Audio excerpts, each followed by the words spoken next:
She is the most alluring police officer in the Tokyo Metropolitan Police, fluent in 8 languages, with an arrogant yet quirky personality. She loves wearing high heels and mini skirts while chasing criminals. Although she is the daughter of the largest conglomerate in the country, she is obsessed with supernatural events. She is Ryoko. People call her the exorcist goddess, which means even vampires are afraid of her. Ryoko is focused on investigating and solving various supernatural and paranormal events. Because of this, all her colleagues keep their distance from her. But Ryoko has one very loyal subordinate, Azumata. He is not only Ryoko's subordinate, he also serves as her slave, butler, and many other roles. Recently, the police connected 5 suicide cases that all originated from the same upscale residential complex. What made it even stranger was that every victim had been on a phone call right before their death. Even more puzzling, all of the deceased were elite figures from various fields of society. One of them was even a former classmate of Ryoko's from her days at the police academy. Ryoko held suicide in utter contempt, so when her colleagues brought up the case,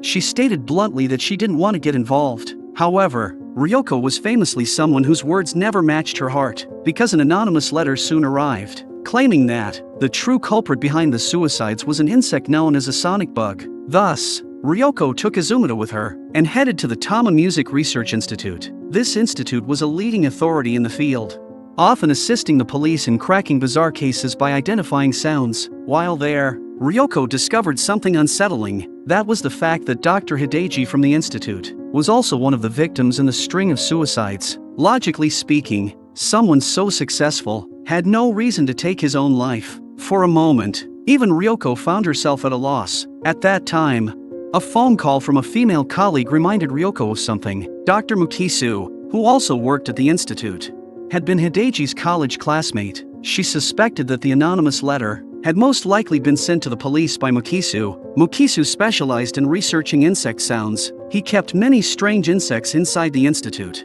Most of these insects emitted ultrasonic waves, similar to the sounds produced by bats. Humans were unable to hear them, so Mukisu equipped every insect with an ultrasonic converter, which transformed those ultrasonic waves into sounds audible to humans. At that moment, Ryoko suddenly asked him whether he was the one who had sent the anonymous letter. Mukisu admitted it without hesitation. He confessed that he and Hideji had once shared a relationship that was both rivalry and friendship. They conducted research together, though Hideji's career had progressed more smoothly than his. Not long ago, the two of them had jointly researched the effects of sound waves on the human body. They also proposed a hypothesis together that somewhere in the world, there might exist a sonic bug capable of influencing human behavior. They devoted many years of effort to this pursuit. But in the end, Hideji betrayed Mukisu. He secretly discovered the sonic bug and conducted experiments on his own. What Mukisu never expected was that the ultrasonic waves emitted by the sonic bug could stimulate the human brain, causing people to lose their sanity. That, he claimed, was the truth behind Hideji's suicide and the deaths of the other 4 victims. The sonic bug should still be hiding in that residential complex. If it wasn't found in time, there would certainly be more victims. Of course, all of this was nothing more than Mukisu's one-sided account. Ryoko didn't believe his story at all. She felt that Mukisu was simply using the police to help him locate the sonic bug. But at present, the most important thing was to prevent any more innocent people from being harmed. Yet that very night, a young girl leapt from a high-rise building. Fortunately, Ryoko's 2 maids managed to save her in time. Afterward, the girl recalled that she had been talking on the phone with a friend at the time. Suddenly, she felt as though her friend was mocking her. Her mood instantly plummeted, and she was overwhelmed by suicidal thoughts. Ryoko stared at the girl's phone, deep in thought, as if she had figured something out. The next day, Ryoko invited Mukisu to assist the police in capturing the sonic bugs. He asked whether there had been any victims the night before. Ryoko did not answer him. Moreover, the operation Ryoko arranged to capture the sonic bugs looked extremely half-hearted. They merely went through the motions and wrapped it up. This infuriated Mukisu. That same night, he reported to the police, claiming that he had found a sonic bug in Hideji's room. Sharp as ever, Ryoko immediately saw through the trap, so she sent Yukiko to investigate. Yukiko walked into Hideji's room while talking to Ryoko on the phone. The moment she stepped inside, she was ensnared by the mysterious sound waves emitted by the sonic bug. Within Yukiko's hallucination, Ryoko kept mocking and ridiculing her. This caused Yukiko to break down in tears. She even pulled out her gun and pointed it at her own head. Luckily, Izumida, who had been hiding nearby, rushed into the room just in time and saved her. After that, they finally discovered the legendary sonic bug inside the room. Meanwhile, Ryoko also found Dr. Mukisu by the bridge. Mukisu openly confessed to his crimes. He said the reason he did all this was because for many years,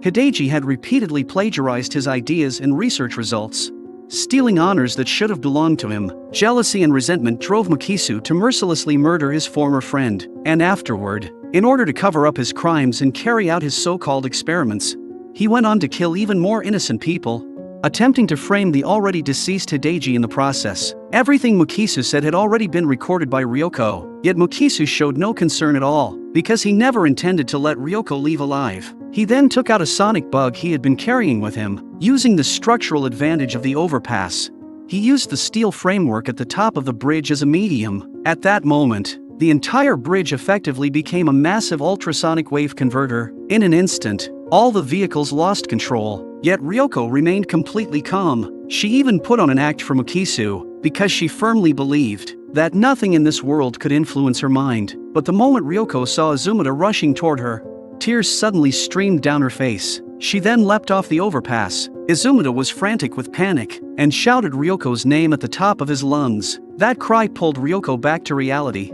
allowing her to narrowly escape death. Meanwhile, Mukisu on the bridge was sent flying by an out-of-control car. Afterwards, Izumida didn't feel that Ryoko had any feelings for him. He even thought she had just been messing with him again, because in his heart, a perfect woman like Ryoko could not possibly have any weaknesses. Everyone became busy wrapping up the case. Unfortunately, this tragedy did not end with Mukisu's death, as a young girl walked past the bridge while talking on the phone. Not far from her, several sonic bugs were feeding on the wreckage of the crash site. Soon, it was time for Ryoko's vacation again. This time, she decided to go to the seaside. As Ryoko's subordinate, bodyguard, and servant, Izumida naturally had to sacrifice his personal time to accompany her. While he sat gloomily waiting in the car, Ryoko ended up being targeted by a man with his head wrapped in bandages. Seizing the opportunity, he attempted to ambush her, but Ryoko instantly subdued him. Seeing his plan fail, the man immediately fled into a vehicle with his accomplices. But given Ryoko's style, she would never let him escape so easily. Even if the car was trapped deep inside the parking lot, Ryoko still floored the accelerator to chase after it. Unfortunately, the car overturned after finally arriving on the island. Outside an estate near the resort hotel, they discovered a group of local villagers holding protest signs. The reason behind it was that not long ago, a high-ranking police official named Ryoshin had moved here to settle down. As soon as he arrived, he began massive construction projects. Not only did he build numerous resort hotels around the mangrove forest, he also constructed a private villa for himself right in the center of the scenic area. The mangrove forest held immense significance in the hearts of the local villagers. Ryoshin's large-scale destruction to satisfy his personal desires sparked their outrage. However, due to his powerful status, the estate was heavily guarded by police officers, and Ryoko noticed that the man leading the officers was the very same person who had attacked her on the cruise ship. The police treated the protesting villagers with extreme brutality. Several respected elders from the village had attempted to negotiate, but all of them went missing. In addition, multiple environmental protection experts had also mysteriously disappeared here. Such abnormal circumstances aroused Ryoko's suspicion. In fact, she had long sensed that Ryoshin was plotting something, and all along, he had been deeply jealous of Ryoko's family security company. Ryoshin had previously resorted to unscrupulous methods in order to compete for market dominance. Ryoko wanted to uncover the truth. This was the real reason she came here under the guise of a vacation. At this time, Ryoko's colleague Yukiko also arrived. She said she was here to prepare in advance for an upcoming meeting between their superior and Ryoshin. Moreover, this assignment had originally been intended for Ryoko's family security company, but for some unknown reason, Ryoshin directly took over the security himself. This situation was well within Ryoko's expectations. After gathering this information, Ryoko left with Izumida. After all, a rare trip to the seaside should be properly enjoyed with champagne and bikinis. Yet something strange happened. The female staff member who came to deliver ice to Ryoko turned and ran the moment she saw them. Izumata chased after her and questioned her, only to find out that she was one of the villagers who had participated in the protest earlier that day. The girl opposed outsiders developing the mangrove forest, building hotels and villas that destroyed the natural ecosystem. Yet at the same time, she worked at the resort hotel to earn a high salary. The contradiction was rather ironic, but she was driven by the harsh realities of life, because her father had also gone to that villa to negotiate and never returned. At that moment, Izumata noticed something on the ground. It was a stone fragment carved with Buddhist scripture. The girl said it was likely a fragment of a sacred stone. According to legend, in ancient times, monsters once ran rampant on this island. A high-ranking monk happened to pass through and buried a stone stele covered in scripture underground. That was how the monsters were sealed away. That night, Ryoko planned to sneak into the villa with Izumata to investigate Ryoshin's true intentions. At the same time, Yukiko was led by guards inside the villa to a small grove behind the estate.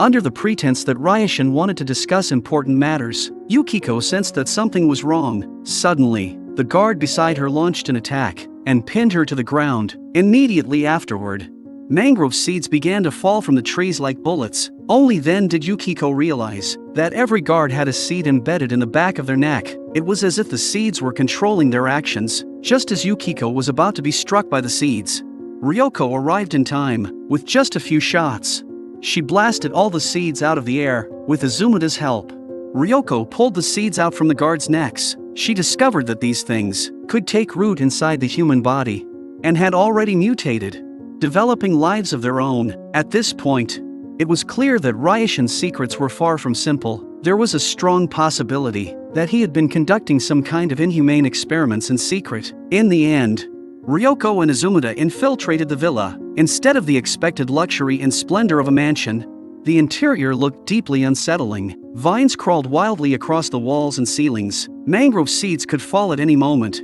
ready to strike anyone who passed by. The floor was covered in damp, muddy soil. This was clearly not an environment fit for human habitation. It was far more suitable for mangroves. In truth, the villa had long been overtaken by the mangrove forest. Even Ryoshin himself had become part of it. Not only was he being controlled by the seeds, but half of his body had already fused with the trees. Besides him, the bodies of villagers who had previously come to negotiate with Ryoshin lay scattered nearby. It seemed that the true goal of this forest was to expand its territory, to endlessly reproduce and spread. If left unchecked, it wouldn't take long before the entire island was swallowed whole. After sensing the presence of intruders, Ryoshin, now fused with the trees, immediately launched an attack. Ryoko was instantly wrapped up by vine-like tendrils and lifted into the air. In this moment of extreme danger, Izumata suddenly remembered the legend of the monk. He pulled out the stone fragment he had picked up earlier that day and pressed it directly against Ryoshin's forehead. In an instant,